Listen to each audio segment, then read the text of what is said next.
சவுக்கு சங்கர் என்கிற தனிப்பட்ட நபரை எனக்கு எப்படி தெரியும்னா, என்னுடைய ஃப்ரெண்ட குறித்து அவர் ஆபாசமா எழுதுனதை முதல்ல நான் பார்த்துதான் இப்படி ஒரு ஆள் இருக்காருன்னே எனக்கு தெரியும். பல வருடங்களுக்கு முன்னாடியே பெண்கள் வீட்டுக்குள்ளேயே வச்சிருக்கிறதுக்காக வேலைக்கு போனாலே பெண்கள் நடத்த கெட்டவங்க அப்படி சொல்லி ஒரு பிரச்சாரம் செஞ்சுதான் பெண்களை வீட்டா வச்சிருந்தாங்க. இப்போ இந்த காலத்துல பிலிக்ஸ் அவர்கள் அவர் பல பெரிய ஊடகங்கள் நிறுவனங்களை வேலை செஞ்சிருக்காரு. அவர் இப்ப சொந்தமா ஊடகம் வச்சிருக்காரு. அவர்கள் தொடர்ச்சியா இவர் இப்படி பேசுறது அனுமதிக்கிறாரு. அந்த கருத்தோட உடன்படுறாரு. வேலைக்கு செல்லுகிற பெண்கள் ஒழுக்கம் கெட்டவர்கள்னு சாதாரண மக்கள் கூட சொல்லல, சங்கராச்சாரியார் சொன்னார். அப்ப உழைக்கிற பெண்கள் கேடுகட்டவன் சொல்லுகிற மதம் சார்ந்த சனாதனம் சார்ந்த ஒரு கேடுகட்ட புத்தி மட்டும்தான் அப்படி யோசிக்கும். நீங்க இத்தனை பத்திரிகை துறையில ஆழமான அறிவு இருக்கு, நான் ரொம்ப வருஷமா வேலை பாக்குறேன்னா என்ன வேலை பார்த்தீங்க?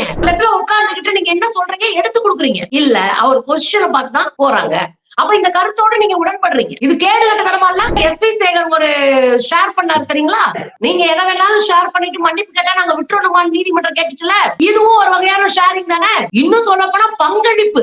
இந்த அநாகரிகமான செயலுக்கு பெலிக்ஸ் பதில் சொல்லணும். பெலிக்ஸ் மீது சட்டப்படி நடவடிக்கை எடுக்கணும். கருப்பர் குற்றத்துல பேசினா முருகனை பத்தி பேசணும்னு என்ன பண்ணுச்சு அரசு? அதுல பேசினவன் எடிட் பண்ணவன் கேமரா பிடிச்சவா டிஸ்பிளே வரைக்கும் தூக்கிட்டு ஓட்டுச்சுல. அப்ப அவங்களுக்கு ஒரு சட்டம் உங்களுக்கு ஒரு சட்டமா? கைது செய்ய போறாங்கன்றது தெரிய வந்த உடனே சவுக்கு ஏற்கனவே அப்ஸ்காண்ட் ஆனாரு. இப்போ பெலிக்ஸ் அவர்கள் சம்பந்தமா இவரு தொடர்பு இருக்கிறதால விசாரிக்கிறதுக்காக போலீஸ் வர்றதாவும் ஊரும் இப்போ தலைமறைவா இருக்கிறதா சொல்றாங்க. நீங்க தான் நேர்மையானவராச்சே, ஒட்டுமொத்த பத்திரிகை உலகத்திற்கும் வழிகாட்டியாச்சு. நீங்க வழிகாட்டுறவங்க உட்கார்ந்து பேசுங்க. அப்ப பேச மாட்டோன்றதுக்குள்ள ஒரு அச்சம் இருக்கிறது.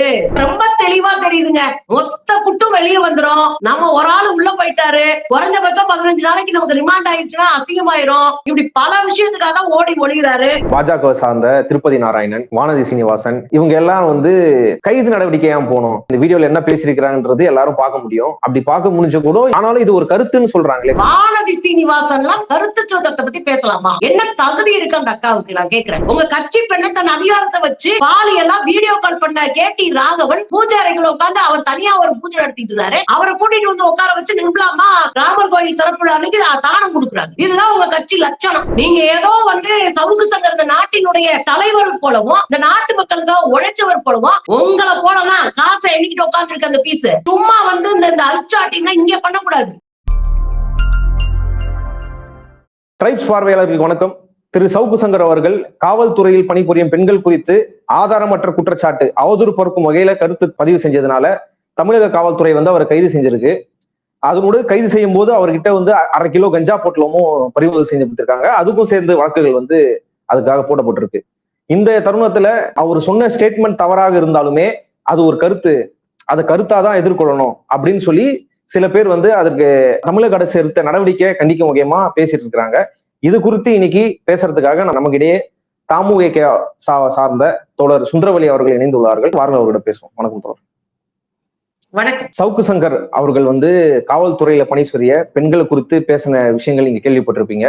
இதே மாரிதான் அவர் ஏற்கனவே நீதித்துறையில பணிபுரிய ஓஏ அப்படின்ற அந்த பொறுப்புல இருக்கிற பெண்கள் குறித்தும் தவறா பேசியிருக்காரு. அதே சேனல் ரெட்பிக்ஸ்ல தான் அந்த கருத்தையும் அவர் பதிவு செஞ்சிருக்காரு. அது மட்டும் இல்லாம கள்ளக்குறிச்சி சக்தி மெட்ரிகுலேஷன் அந்த ஸ்கூல்ல நடந்த மரணம், அந்த பெண் அவர்களை குறித்தியும் அவங்க ஒரு மைனர், அவங்களை குறித்தியும் ஒரு தவறான கதையை கட்டி வச்சு அந்த பெண்ணோட தாயார் ரொம்ப வேதனைப்பட்டாங்க. அந்த மக்கள் அதை எதிர்த்து கருத்துக்களை பதிவு செஞ்சிருந்தாங்க. இப்படி தொடர்ச்சியா அவர் செஞ்சுட்டு வர்றாரு. இது பல சமூக செயல்பாட்டாளர்களும் சரி பலரும் கண்டிச்சிருக்கிறாங்க. ஆனா தொடர்ந்து இப்படிப்பட்ட கருத்து அவர் பதிவு செய்யறாரு. இது நீங்க எப்படி பாக்குறீங்க? அது இப்பதான் சமூக ஊடகங்கள்ல பெருசா தெரியுது. 10 ஆண்டுகளுக்கு முன்பே பத்திரிகைகள்ல தொலைக்காட்சிகளில் வேலை பார்க்கிற பெண்களை தனித்தனியா அவங்களுடைய புகைப்படங்களோடு முகநூல்ல இதே போன்ற அவதூறுகளை எல்லாம் செய்து வந்தவர் தான் சவுக்கு சங்கர். சவுக்கு சங்கர் என்கிற தனிப்பட்ட நபரை எனக்கு எப்படி தெரியும்னா, என்னுடைய ஃப்ரெண்ட குறித்து அவர் ஆபாசமா எழுதுனதை முதல்ல நான் பார்த்துதான் இப்படி ஒரு ஆள் இருக்காருன்னே எனக்கு தெரியும். அப்ப இவர் தொடர்ந்து இந்த வேலையை தான் செஞ்சுட்டு வர்றாரு. சொந்த வேலையிலயும் அப்படிதான் இருக்கிறாருன்ற வச்சுக்கோங்களேன் ஒரு பக்கம்.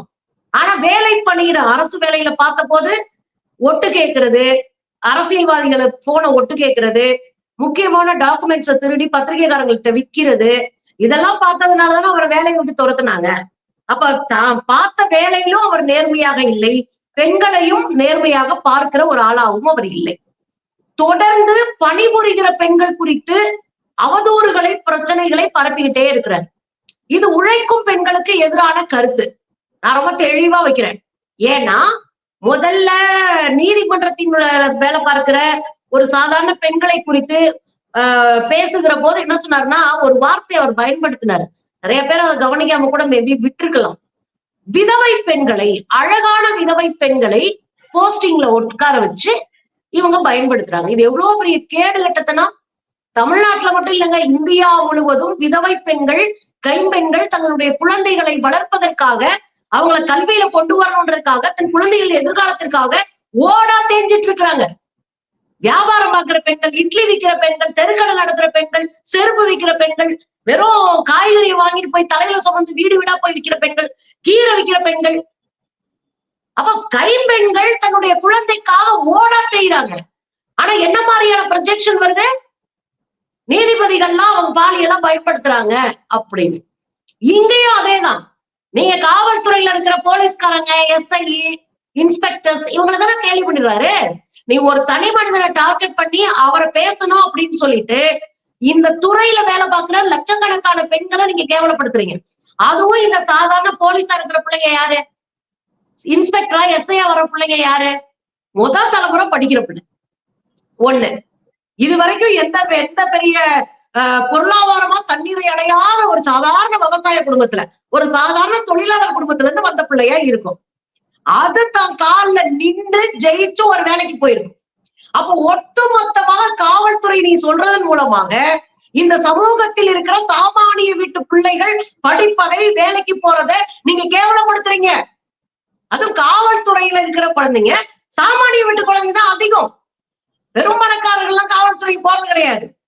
அப்ப உழைப்பால ஜெயிக்கிற பெண்களை மீண்டும் மீண்டும் நீங்க பாலியெல்லாம் அட்ஜஸ்ட் பண்ணி தான் ஜெயிக்கிறீங்கன்னு ஒரு பிம்பத்தை கட்டுனா இந்த சமூகம் அவர்களை எப்படி பார்க்கும்? அடுத்து ஒரு தலைமுறை எப்படி தன் பொருளாதாரமா தன் கால்ல இண்டிபெண்டா நிற்பாங்க பெண்கள்? அப்ப ஒட்டுமொத்த உழைக்கிற பெண்களையும் பாலியலா கேலி பண்றதா இந்த கேடு கட்டதனத்தினுடைய உச்சம் நான் நினைக்கிறேன். இது பெண்களை கல்வி இல்ல இதுக்கு முன்னாடியே பல வருடங்களுக்கு முன்னாடியே பெண்கள் வந்து வீட்டுக்குள்ளேயே வச்சிருக்கிறதுக்காக, அவங்க சுயமா ஒரு பொருளாதாரத்தை தனக்கான உருவாக்க கூடாதுன்றதுக்காக வேலைக்கு போனாலே பெண்கள் வந்து நடத்த கெட்டவங்க அப்படி சொல்லி ஒரு பிரச்சாரம் செஞ்சுதான் பெண்களை வந்து வீட்டா வச்சிருந்தாங்க. அப்படி இப்போ இந்த காலத்துல திரு பிலிக்ஸ் அவர்கள், அவர் பல பெரிய நிறுவனங்களை வேலை செஞ்சிருக்காரு. அவர் இப்ப சொந்தமா ஊடகம் வச்சிருக்காரு. அவர்கள் தொடர்ச்சியா வந்து இவர் இப்படி பேசுறது அனுமதிக்கிறாரு, அந்த கருத்தோட உடன்படுறாரு. ஏடிஜிபி அருண் அவர்கள் மீது உங்களுக்கு ஒரு குற்றச்சாட்டு இருக்குன்னா அதுவும் ஆதாரம் இருந்தாதான் நீங்க அதை அப்படி முன்வைக்கணும். ஒரு பெண்கள் சம்பந்தப்பட்ட குற்றச்சாட்டுல அப்ப கூட வந்து அவர் வந்து அவரோட அதிகாரத்தை பயன்படுத்தி, தவறா பயன்படுத்தி பெண்களை பணிய வைக்கிறாரு, இல்ல பெண்களை அவங்கள மிஸ்யூஸ் பண்றாரு அப்படின்னு ஒரு குற்றச்சாட்டு வைக்கலாம். ஆனா அதை விட்டு பெண்களுக்கு இது வந்து கன்வீனியன்டா இருக்கு, அவங்க ஒரு பதவியை வந்து இப்படி ஒரு சில விஷயம் எதுக்கு அவர் எதுக்கு அவரை விரும்ப போறாங்க, ஒரு பதவி வாங்குறதுக்காக சொல்ற இப்படி ஒரு பிற்போக்கான கருத்தை, பெண்களை அடிமைப்படுத்துற ஒரு கருத்தை அவர் பிலிக்ஸ் வந்து இப்படி ஒரு பெரிய பெரிய நிறுவனங்களை வேலை செஞ்சு இப்போ சுயமா ஒரு ஊடகம் வச்சிருக்கா, அவரு எப்படி இதை வரவேற்கிறாரு, அதை ஆதரிச்சு பேசுறாரு, அதை எப்படி பாக்குறீங்க? இல்ல, இதுல முதல்ல நீங்க சொன்ன ஒரு வார்த்தையை சொல்லணும். வேலைக்கு செல்லுகிற பெண்கள் ஒழுக்கம் கெட்டவர்கள்னு சாதாரண மக்கள் கூட சொல்லல. சங்கராச்சாரியார் சொன்னார். தமிழ்நாட்டுல சங்கராச்சாரியார் 10 ஆண்டுகளுக்கு முன்பு சொல்லி நாங்கள் படிக்கிற காலத்துல ரோட்ல இறங்கி அதுக்கு எதிராக போராட்டம் நடத்தி இருக்கோம். அப்ப உழைக்கிற பெண்கள் கேடுகட்டவன் சொல்லுகிற மதம் சார்ந்த சனாதனம் சார்ந்த ஒரு கேடுகட்ட புத்தி மட்டும்தான் அப்படி யோசிக்கும். அந்த புத்தி அடிப்படையில தான் இவர் யோசிச்சுட்டு இருக்காரு. ஒண்ணு, பெலிக்ஸ பொறுத்தவரையும் அவர் ஜேர்னலிசம் கத்துக் கொடுக்குற இன்ஸ்டிடியூஷன் வேற நடத்திட்டு இருக்கிறார். இப்ப காசுதான் பிரதானம் அப்படின்னா இதுக்கு ஒரு கேடுகட்டத்தனம். நீங்க ஜேர்னலிசத்தை சொல்லி கொடுக்கறது ஒரு அந்த குழந்தைங்களுக்கு என்ன அறத்தை சொல்லி கொடுத்துட போறீங்க? நீங்க இத்தனை பத்திரிகை துறையில ஆழமான அறிவு இருக்கு, நான் ரொம்ப வருஷமா வேலை பார்க்கறேன்னா என்ன வேலை பார்த்தீங்க? உங்க அனுபவம் என்ன? நீங்க யாரு? ஒருத்தர் உங்க முன்னாடி உட்கார்ந்து கேட்கிறாரு பொம்பளை பிள்ளைங்களை பத்தி, காவல்துறையில இருக்கிற பெண்கள்லாம் வந்து இவர் அழகா இருக்காங்களா லவ் பண்றாரு, இவர் அழக பார்த்தா லவ் பண்றாரு, உடனே இவர் எடுத்து கொடுக்குறாரு. இல்ல, அவருடைய பொசிஷன் பார்த்து. இது கேடுகட்டத்தனமா இல்ல? இது அசிங்கமா இல்ல? ஒருத்தர் உங்க முன்னாடி இத்தனை அனுபவம் மிக்க மரியாதைக்குரிய உங்க முன்னாடி, உங்க கீழே எத்தனையோ பத்திரிகையாளர்கள் உங்க அண்ணாந்து பார்த்திருப்பாங்க, பெலிக்ஸ் சார் மாதிரி ஒரு நல்லவர் இல்லப்பான்னு கூட பார்த்திருப்பாங்க. ஆனா இப்ப நீங்க பண்ண கேடுகட்டத்தனத்துக்கு என்ன பேரு? அந்த இடத்துல உட்கார்ந்துகிட்டு நீங்க என்ன சொல்றீங்க? எடுத்து கொடுக்குறீங்க. இல்ல, அவர் பொசிஷனை பார்த்துதான் போறாங்க. அப்ப இந்த கருத்தோட நீங்க உடன்படுறீங்க. நீங்க எஸ்பி சேகர் ஒரு ஷேர் பண்ணாரு தெரியுங்களா? ஷேர் பண்ண எஸ்பி சேகர் தானே நீதிமன்றம் தண்டிச்சிருக்கு. இப்போ நீங்க எதை வேணாலும் ஷேர் பண்ணிட்டு மன்னிப்பு கேட்டா நாங்க விட்டுறணுமான்னு நீதிமன்றம் கேட்டுச்சுல. இதுவும் ஒரு வகையான ஷேரிங் தானே. இன்னும் சொல்ல போனா பங்களிப்பு, பார்ட்னர்ஷிப். இது உங்க சேனல்ல ஒருத்தர் வந்து பேசுறாரு, அந்த கருத்தோட நீங்க உடன்படுறீங்க, உடன்பட்ட கருத்துக்கு நீங்க ஆதரவா வார்த்தைகளை விட்டு அவரோட அதை வந்து டிஸ்கஸ் பண்றீங்க. அப்ப என்ன நடந்துட்டு இருக்கு? பொம்பளை பிள்ளைகளை இழிவா பேசுற ஒருத்தனை அவன் வந்து எந்த ஆதாரம் இல்லாம பேசிட்டே உட்கார்ந்துருப்பாங்க. பேசிட்டே உட்கார்ந்து இருக்கிறது வேடிக்கை பாக்குறது மட்டும் கிடையாது, வேடிக்கை பார்த்தாலே அஃபென்ஸ் தான். உன் சேனல்ல வந்து ஒருத்த உட்காந்து பேசிட்டு இருக்கானா, நீங்க அதை வேடிக்கை பாக்குறீங்கன்னா அதுவே அஃபென்ஸ் தான். ஆனா கூட சேர்ந்து கும்மி அடிக்கிறீங்க பாருங்க, இது கேடு கெடுத்தன இல்லையா? இது அஃபென்ஸ் இல்லையா? அப்ப நீ உண்மையிலேயே சட்டம் என்ன செய்யணும்னா இவர்களையும் சேர்த்து கேள்வி கேட்கணும், தண்டிக்கணும். அப்ப தொடர்ந்து இவர் பேசின அத்தனை விஷயம், அந்த பாப்பா கள்ளக்குறிச்சியில இறந்து போன குழந்தை உட்பட அத்தனை விஷயமும் இதெல்லாம் பேசிருக்காரு, இவர் சேனல்ல தான் பேசுறாரு. அப்பதான் வியூஸ் அதிகமா போகும், அப்பதான் அதிகமா பணம். அதுக்கு வக்காலத்தும் வாங்கினாரு. சவுக்கு வந்து இதை வந்து சக்தி ஸ்கூல் ஓனர் கிட்ட காசு வாங்கிட்டு பேசுறாரு அப்படின்னு பலர் குற்றச்சாட்டு வைக்கும் போது அது நடந்தது. அவர் போய் மீட் பண்ணியிருக்காரு, இதெல்லாம் நடந்திருக்கு, இது வெளியே ஊடகங்கள்ல வெளியா இருக்கு. இல்ல சவுக்கு ₹1 கூட வாங்க மாட்டாரு, சவுக்கு அப்படிப்பட்டவர் கிடையாது, அவர் பயாஸ்ட் கிடையாது, அவரை பத்தி நல்லா தெரியும், அவர் நல்ல தோழர் அப்படின்னு சொல்லி அப்போ வக்காலத்து வாங்கினது இவரு தான். அவர் ஜெயில இருக்கும்போது அவருக்காக போய் வீல் சந்தோஷம் செஞ்சுச்சுதான் ஒரு செய்தி இருக்கு, பாஜக சார்ந்தவங்களை செஞ்சுச்சுதான் ஒரு செய்தி இருக்குது, ஃபெலிக்ஸ் அவர் போய் செஞ்சுச்சுதா. அப்படி இவரும் அவர் கூட சேர்ந்துதான் இது எல்லா இடத்துலயும் உடன்பட்டு இருக்கிறாருன்றதுதான் தெரிய வருது. ஆக்சுவலா இவர் என்ன பண்றாருன்னா கட்ட பஞ்சாயத்து பண்றாரு, நிறைய கட்ட பஞ்சாயத்து பண்றது, மிரட்டுறது, போன் மூலமா மிரட்டுறது, காசு வாங்குறது. நம்ம சினிமால பார்த்திருப்போம், இங்க ஒரு குத்து அங்க ஒரு குத்து அப்படின்ற மாதிரி. இங்க அதிமுக கிட்ட கொஞ்சம் பெட்டி வாங்கிக்கிறது, பிஜேபி கிட்ட பெட்டி வாங்கி பிஜேபியே கதறாங்க. பிஜேபிக்கு ப்ராஜெக்ட் முடிச்சு கொடுத்தவர் தானே இவரு. அதுக்கப்புறம் இன்னொரு கட்ட பஞ்சாயத்து போவார், அங்க கொஞ்சம் காசு அந்த ஒரு மஞ்ச பைய ஒரு பைய வச்சுக்கிட்டு தெருவா போய் கட்ட பஞ்சாயத்து பண்ணி காசு சம்பாதிக்காம ஊருக்கே தெரியும். இது ஒண்ணும் புதுசெல்லாம் கிடையாது, ஊருக்கே தெரியும். ஆமா நான் காசு வாங்கிட்டு தான் பேசுறேன்னு சொல்லிட்டு சத்தியம் டிவில கூட உட்காந்து பேசினாரு. ஆமா ஐயா நான் காசு வாங்கிட்டு தான் பேசினேன், இப்ப என்னன்னே கேட்டாரு. அப்ப அவர் ஒத்துக்கிறாருன்னா அர்த்தம், அந்த ஒத்துக்கிறவருக்கு சப்பக்கட்டு கட்டுறது மட்டும் இல்ல, அவரோட இவர் வந்து சேர்ந்து பணத்தை சம்பாதிக்கிறவரும் நமக்கு சந்தேகமா இருக்கு. ஏன்னா திடீர்னு ஒருத்தர் பெரிய அளவுல அப்கிரேட் ஆகுறாரு, திடீர்னு ஒரு பெரிய அலுவலகம், திடீர்னு ஒரு பெரிய ராஜ வாழ்க்கை எப்படி வரும்?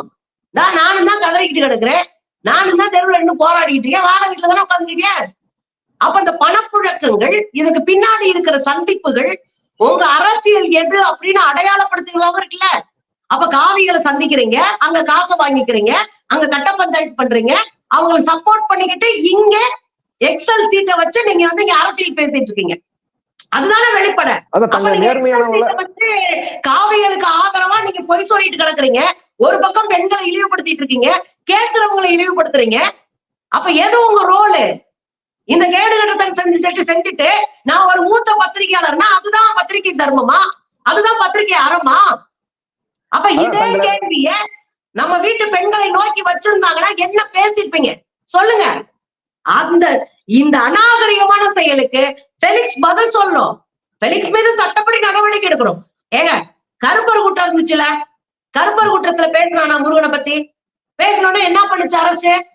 அதுல பேசினவன், எடிட் பண்ணவன், கேமரா பிடிச்சவன், ஏரியா டிஸ்பிளே வரைக்கும் தூக்கிட்டு ஓட்டுச்சுல. அப்ப அவங்களுக்கு ஒரு சட்டம், உங்களுக்கு ஒரு சட்டமா? அப்ப உங்களுக்கும் அந்த சட்டம் சரியா இருக்கணும். இங்க கருத்து ஒரே ஒரு விஷயம் தம்பி, கருத்து சுதந்திரம்ன்றாங்கல்ல, கருத்து சுதந்திரம் வேற, வன்மம் வேற. நீங்க இந்த சமூகத்தை வன்மமா பாக்குறீங்க. கருத்து சுதந்திரம் என்பது கையில ஆதாரத்தோடு அதிகாரத்திற்கு எதிராக களத்துல நிற்பது, அதுக்கு பேர் தான் கருத்து சுதந்திரம். வாயிலிருந்து வர்ற எல்லா வார்த்தையுமே கருத்து சுதந்திரம் ஆயிடுச்சுன்னா நாடு நாசமா போகும். அதான் தங்களை நேர்மையாளர்களாக, நடுநிலையாளர்களாக சொல்ற ஃபெலிக்ஸும் சரி, சவுக்கும் சரி, இப்படி ஒரு கைது செய்ய போறாங்கன்றது தெரிய வந்த உடனே சவுக்கு ஏற்கனவே அப்ஸ்காண்ட் ஆனாரு. இப்போ ஃபெலிக்ஸ் அவர்கள் சம்பந்தமா இவரு தொடர்பு இருக்கிறதுனால விசாரிக்கிறதுக்காக போலீஸ் வர்றதாகவும், அவரு வந்து வீட்டுல பார்த்தா வீட்டுல இல்ல, ஆபீஸ்லயும் இல்ல, அவரும் இப்போ வந்து தலைமறைவா அவர் இருக்கிறதா சொல்றாங்க. தங்ககிட்ட உண்மை இருக்கு, நாங்க ஒரு அரசு செய்யற ஒரு தப்பான விஷயத்தை எதிர்த்து நேர்மையா போராடிட்டு இருக்கிறோம் அப்படின்னு சொல்றவங்க, அவங்க போலீஸ் விசாரணைக்கு வந்து ஒத்துழைக்கலாம்ல, அவங்க பதில் சொல்லலாம்ல. ஆமா எங்ககிட்ட ஆதார் இருக்கு, இப்படி எல்லாம் நடந்திருக்கு, ஏடிஜிபி இப்படி எல்லாம் செஞ்சிருக்காரு, காவல்துறையில பெண்கள் இப்படி எல்லாம் இருந்துக்கிறாங்கன்னு சொல்றாரு. ஏன் அப்படி அவங்க இப்போ காவல்துறை விசாரணைக்கு ஒத்துழைக்காம ஏன் மறைவா இருக்கும்? ஏங்க அங்கதான் மடியில கனம் இருக்குல்ல, வந்தாங்கன்னா எக்கச்சக்கமா தோண்ட ஆரம்பிச்சிட்டாங்கன்னா ஒட்டுமொத்த ஹிஸ்டரியும் வெளியே வந்து விழுந்துரும் இல்லையா? இதுக்கு பின்னாடி யார் இருக்கா, யார் யார்கிட்ட எல்லாம் நீ ப்ராஜெக்ட் பண்ண, யார் யார் பேச்சையெல்லாம் கேட்டு நீங்க உள்ள வந்து ஊடுருவிட்டு இருக்கீங்க, எதற்காக ஒட்டுமொத்த பேரும் சேர்த்து கொண்டு திராவிட இயக்கத்துக்கு எதிராக நீங்க பேசுறீங்க, ஏற்கனவே பேசிக்கொண்டிருந்த ஊடக பெண்கள் மீது எதுக்காக இப்படி எல்லாம் பேசுறீங்க அப்படின்னு ஒட்டுமொத்த பஞ்சாயத்து வெளியே வந்துடும். இவங்க யார்கிட்ட வாங்குறாங்க, யார்கிட்ட கொடுக்குறாங்க, யாருகிட்ட இருந்து பதுக்குனாங்க, யாருக்கு வந்து பினாமியா இருக்காங்க, எல்லாமே வெளியே வந்துடும். நானு சாதாரண ஆளுங்க, நான் ஒரு கம்யூனிஸ்ட்காரி, சாதாரண ஒரு ஆளு. என் மேல ஒரு வழக்கு போடும்போது நீதிமன்றம் நீங்க மன்னிப்பு கேளுங்க கொடுத்துட்றேன்னுச்சு. கேட்க மாட்டேன். என் கருத்துல நான் ஸ்ட்ராங்கா இருக்கேன், என் கருத்துல நான் உறுதியா இருக்கேன், நான் மன்னிப்பு கேட்க முடியாது, நீங்க எனக்கு ஜெயில போடுங்க. நீங்க பெரிய ஆள் தானே, உங்களுக்கு தான் எக்கச்சக்கமான வாய்ப்பு இருக்குல்ல. கேவலம் ஒரு உங்களை கூப்பிட்டு வந்து இன்ட்ராகேஷன் பண்ண போறாங்க, உட்காந்து பேச போறாங்க, கேள்வி கேட்க போறாங்க. நீங்க தான் நேர்மையானவராச்சே, ஒட்டுமொத்த பத்திரிகை உலகத்திற்கும் வழிகாட்டியாச்சே, நீங்க வழிகாட்டுறவங்க உட்காந்து பேசுங்க. அப்ப பேச மாட்டோன்றதுக்குள்ள ஒரு அச்சம் இருக்கிறது. அவங்களுக்கு தெரிஞ்சிருச்சு நம்ம பண்ணது தப்பு, இத்தனை பெண்களை அவமானப்படுத்தியிருக்கோம், அதுவும் தொடர்ந்து நம்ம சேனல்ல தான் நடந்திருக்கு. அப்ப இப்ப போனோம்னா ஒட்டுமொத்த சேனலை உடக்கிறது மட்டும் இல்லாம மொத்தமா நம்மள காலி பண்ணிடுவாங்க கெரியரை அப்படின்னு அச்சம் வந்துருச்சு. ஆனா சொல்றேன், கெரியரை காலி பண்ணிடுவாங்க, பணம் நிறைய சம்பாதிச்சிடும், அதெல்லாம் பாதுகாக்கணும்ன்றவங்களுக்கு வார்த்தையில சுத்தம் இருக்கணும்ல. இத பாதுகாக்கணும்னு நினைக்கிறவங்க கவனமால இருக்கணும். இங்க என்ன நாங்களா ரோட்ல நின்று இழக்கிறதுக்கு எதுவுமே இல்லையா, நாங்க நின்று அடிப்போம் அப்படின்னு சொல்லிட்டு போறதுக்கு? நீங்க பணக்காரர் ஆகிட்டீங்க, பெருமுதலாளி ஆகிறதுக்கான முயற்சியில இருக்கீங்க. பெருமுதலாளிகள் கவனமால இருக்கணும். அப்ப ரொம்ப தெளிவா தெரியுதுங்க, மொத்த குட்டும் வெளியே வந்துடும். நம்ம ஒரு ஆள் உள்ள போயிட்டாரு, குறைஞ்சபட்சம் 15 நாளைக்கு நமக்கு ரிமாண்ட் ஆயிடுச்சுன்னா அசிங்கமாயிரும். இப்படி பல விஷயத்துக்காக தான் ஓடி ஒளிகிறாரு. ரெண்டாவது, அவர் பண்ண குற்றம்னு அவருக்கு தெரிஞ்சிருக்கும், காசுக்காக கதறிக்கிட்டு கிடந்தாரு, குற்றம்னு தெரிஞ்சிருக்கும். ஐயோ சிக்கிட்டோம்னா என்ன பண்றது அப்படின்னு இப்ப உட்காந்து சட்ட ஆலோசனை நடத்திட்டு இருப்பாரு. அதுக்கு 10 பேர் விட்டு கொடுக்குறாங்க பாருங்க, அதுதான் ரொம்ப வேதனையான விஷயம். இந்த சமூகம் எப்படிப்பட்ட பார்வையில பெண்களை பாக்குதுன்றத இந்த கேடுகட்ட சமூகத்தை அவங்களுக்கு சப்போர்ட் பண்ற சமூகத்தை பார்த்து புரிஞ்சுக்க வேண்டியது. அதான் ஒரு பத்திரிகையாளர், மூத்த பத்திரிகையாளர் ராதாகிருஷ்ணன் அவரா இருக்கட்டும், இவங்க பாஜக சார்ந்த திருப்பதி நாராயணன், வானதி சீனிவாசன், இன்னும் சிலர், இவங்க எல்லாம் வந்து கைது நடவடிக்கை ஏன் போகணும், ஒரு கருத்தை வந்து நீங்க ஏன் ஒரு கைதுக்குள்ள போறீங்க அப்படின்னு சொல்லி, இது ஒரு வீடியோ தெளிவா இருக்கு, இந்த வீடியோல என்ன பேசியிருக்கிறாங்கன்றது எல்லாரும் பார்க்க முடியும். அப்படி பார்க்க முடிஞ்ச கூட இது ஆனாலும் இது ஒரு கருத்துன்னு சொல்றாங்களே. குறிப்பா வானதி சீனிவாசன் அவர்கள் வந்து இந்த மாரி பெண்கள், குறிப்பா அரசியல்ல இருக்கிற பெண்கள் பத்தி பல அவதூறு கருத்துக்கள் சமூக வலைதளங்கள்ல வந்துட்டு தான் இருக்கு. ஆனா அவங்க எல்லாரும் கைது செய்யப்படல. இவர் வந்து திமுக எதிர்த்து தொடர்ச்சியா வந்து விமர்சனம் பண்ணிட்டு இருக்கிறாரு, போராடிட்டு இருக்கிறாரு. இத்தனைக்கும் இவர் வந்து திமுக விட பாஜகவை பயங்கரமா விமர்சிச்சிருக்காரு. நாங்க இத்தனைக்கும் மத்தியில வந்து பெரும்பான்மையில ஆட்சியில இருந்தோம், நாங்களே வந்து அதை அப்படி கையாளல, நாங்க ரொம்ப ஜனநாயகபூர்வமா தான் அவர் வச்ச விமர்சனம் கையாண்டோம். திமுக அரசு தங்களுக்கு எதிராக பத்திரிகை சுதந்திரத்தை பத்தி பேசுற திமுக அரசு முதல்வர் ஸ்டாலினை குறிப்பிட்டு நீங்க இப்படி செய்யறது வந்து சரியா, நீங்க உங்க கண்ணாடியை பார்த்து நீங்க பேசுறதெல்லாம் கேட்டுக்குங்க அப்படின்னு சொல்லி விமர்சனம் இருக்கிறாங்க. இதெல்லாம் யாரு பேசுறதுன்னு தெரியுதா? வானதி சீனிவாசன் எல்லாம் பத்திரிகை சுதந்திரம் பத்தி பேசலாமா, கருத்து சுதந்திரத்தை பத்தி பேசலாமா? என்ன தகுதி இருக்கு அந்த அக்காவுக்கு நான் கேட்கிறேன். வானதி சீனிவாசன் அக்கா கருத்து சுதந்திரத்தை பேசுவதற்கோ, பெண் விடுதலையை பேசுவதற்கோ, பத்திரிகை ஜனநாயகத்தை பற்றி பேசுவதற்கோ ஏதாவது தகுதி இருக்கு அந்த கும்பலுக்கு? ஒட்டுமொத்த இந்தியாவுல உலகம் முழுவதும் கணக்கெடுக்கும் போது பத்திரிகை சுதந்திரமற்ற பத்திரிகையாளர்களை கொடுமையா அவங்களை ஒடுக்குகிற ஒரு நாடாக இந்தியா மாற்றப்பட்டிருக்கிறது. பத்திரிகை சுதந்திரமே இல்லாத நாடு இந்தியான்னு வெளிநாட்டுக்காரன் காரை துப்பிட்டு இருக்கிறான். இதுல என்ன பத்திரிகை சுதந்திரம்? இன்னும் வர நீங்க இன்னைக்கு வரைக்கும் காஷ்மீருக்குள்ள ஒரு பத்திரிகைக்காரன் போக முடியாது, காஷ்மீருக்குள்ள போய் பத்திரிகைக்காரங்க வேலை பார்க்க முடியாது. காஷ்மீர்ல 370 நீக்கின பிறகு உள்ள யாருமே நுழைய முடியாது. அன்றைக்கு உள்ள போய் உண்மை நிலைய போட்டோ எடுத்த புகைப்பட கலைஞர், புலிட்சர் விருது வாங்கினவர், அந்த மாதத்துக்கு உள்ள போட்டு வச்சிருக்கீங்க. அங்க போய் உண்மையை எழுதின பத்திரிகையாளர்களை தூக்கி உள்ள போட்டீங்க. 40 பேரை காப்பாத்தலாம் ஒரு டாக்டர் உத்தரப்பிரதேசத்துல சிலிண்டர், ஆக்சிஜன் சிலிண்டர் இல்லாம குழந்தைங்க 40 பேரை காப்பாத்துறாரு, அவரை தூக்கி உள்ள போட்டிருக்கீங்க. இதெல்லாம் நீங்க பேசலாமா? பத்திரிகை சுதந்திரம் என்னன்னு தெரியுமா உங்களுக்கு? அதாவதுங்க, பத்திரிகை சுதந்திரம் இந்த நாட்டினுடைய வளம், இந்த நாட்டு மக்களுக்கான வளம் எதை பற்றியுமே பேசாத எங்க அக்கா, குறிப்பா இன்னொன்னு சொல்றேன், அஸ் லேடியா நான் சொல்றேன், இங்க லோக்கல்ல ஊருப்பட்ட பொம்பளை பிள்ளைகளுக்கு பிரச்சனை ஆச்சுல, மணிப்பூர்ல பிரச்சனை ஆச்சுல, எங்க அக்கா வானதி பேசிட்டா? பேசல. வாயை மூடிட்டுல இருந்தீங்க. எங்க அக்கா குஷ்பு பேசினாங்களா? பேசல இல்ல. அப்ப பெண்களுக்கு பிரச்சனைனா வாயை மூடிட்டு இருப்பாங்க. சரி, மணிப்பூர்ல தான் அப்படி. இங்க லோக்கல்ல உங்க கட்சி பெண்களை அவமானப்படுத்தினாங்களே, உங்க கட்சி பெண்ணை தன் அதிகாரத்தை வச்சு பாலியெல்லாம் வீடியோ கால் பண்ண கேடி ராகவன் பூஜாரிகளை உட்கார்ந்து அவர் தனியா ஒரு பூஜை நடத்திட்டு இருந்தாரு. அவரை கூட்டிட்டு வந்து உட்கார வச்சு நிர்மலாமா ராமர் கோயில் திறப்பு அன்னைக்கு தானம் கொடுக்குறாங்க. இதுதான் உங்க கட்சி லட்சணம். அப்புறம் கட்சியில மேடையில வச்சு ஒரு முன்னாள் எம்பிய சேலையை பிடிச்சிருக்கிறாரு பால விநாயகம், அவரை தூக்கி எம்பி கேண்டிடேட்டா நிப்பாட்டி இருக்கீங்க திருவள்ளூர்ல. இதுதான் உங்க லட்சணம். நீங்க வந்து கருத்து சுதந்திரத்தை பத்தி பேசுறீங்க, பெண் விடுதலை பத்தி பேசுறீங்க. கட்சி பெண்களுக்கு பிரச்சனைனாலும் பேச மாட்டீங்க, ஊர் வீட்டுல பிரச்சனைனாலும் பேச மாட்டீங்க, பொதுத்தளத்துல இயங்குற பெண்களுக்கு பிரச்சனைனாலும் பேச மாட்டீங்க. வேடிக்கை பார்த்தவங்க நீங்க எல்லாம் அறிக்கை கொடுக்கலாமா, பேட்டி கொடுக்கலாமா நான் கேட்கிறேன். உங்களுக்கு என்ன வருத்தம்? ஆயிரக்கணக்கான வேலை பார்க்கிற சாமானிய வீட்டு காவல்துறையில இருக்கிற பெண்களை இழிவுபடுத்துவீங்க. அவங்க நிக்க இடம் இல்லாம வெயில்ல நின்னு மழையில நின்னு ஒரு தலைக்கு குளிச்சா கூட, ஒரு மாதவிடாயானா கூட ஒரு பேட மாத்த இடம் இல்ல, ஒரு ஒண்ணுக்கு போக இடம் இல்லாம என் வீட்டு பிள்ளைங்க நின்று ரோட்ல வந்து போராடிக்கிட்டு இருக்கிறாங்க வேலையை வச்சுட்டு. இந்த வேலையை தக்க வச்சுக்கணும், இது பொருளாதாரமா என் கால்ல நிக்க உதவுது, இதை வச்சுதான் நான் என் குடும்பத்தை தூக்கி விடுறேன்றாங்க. கூச்ச நாச்சம் இல்லாம எது உங்களுக்கு கருத்து சுதந்திரம்? கருத்து சுதந்திரம் என்ன தெரியுங்களா? நீங்க கையில ஆதாரத்தோடு அரசியல் பேசுனீங்கன்னா அது கருத்து சுதந்திரம். கையில ஆதாரத்தோடு ஒரு நேர்மையற்ற மனிதனை நீங்க அம்பலப்படுத்தீங்கன்னா அது கருத்து சுதந்திரம். கையில ஆதாரங்களோடு யாரா இருந்தாலும் எதிர்த்து நின்னீங்கன்னா அது கருத்து சுதந்திரம். நீங்க பேசுறதுக்கு வன்மம்னா என்ன தெரியுங்களா? உண்மையை பேசவே மாட்டோம், நான் நொட்டாங்களை தட்டிவேன், மொட்டடியா அடிப்பேன்றது.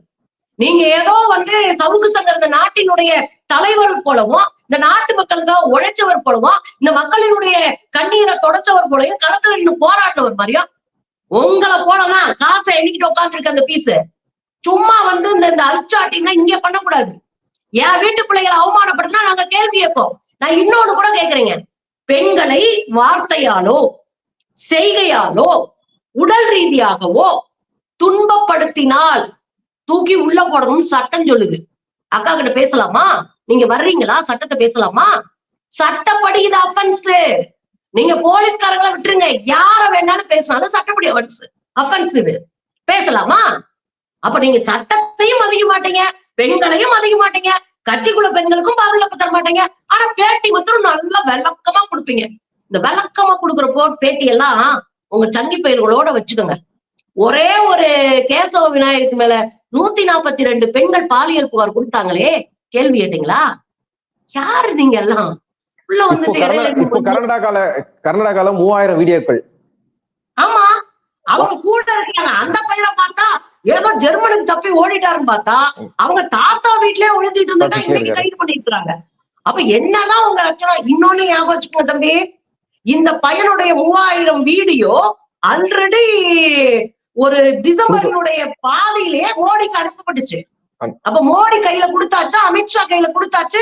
இது சம்பந்தமா அவங்க கட்சிக்காரரே கடிதம் அனுப்பி இருக்கிறார். அப்ப இவங்ககிட்டையும் வச்சுக்கிட்டு உனக்கு ஓட்டு வேணும்ன்றதுக்காக நீ அவங்கள பாலியல் குற்றவாளிகளை நீங்க சப்போர்ட் பண்ணுவீங்க. ஆனா இங்க லோக்கல் ஏதாவது நடந்துச்சுன்னா கருத்து சுதந்திரம் பேசுவீங்க. உங்களுக்கு வந்தா ரத்தம், எங்களுக்கு வந்தா தக்காளி சட்னி.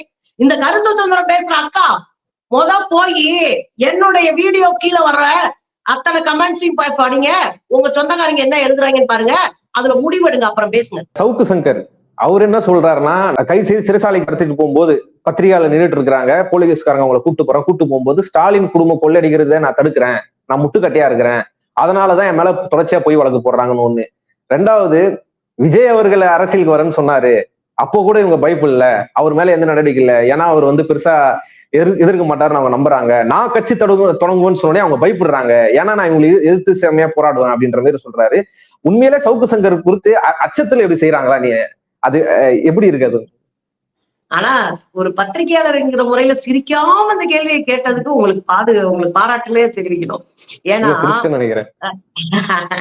ஏன்னா தன்னைத்தானே புகழ்ந்து காதலிக்கிறது இருக்குல்ல, அது கொஞ்சம் பேர் இருப்பானுங்க.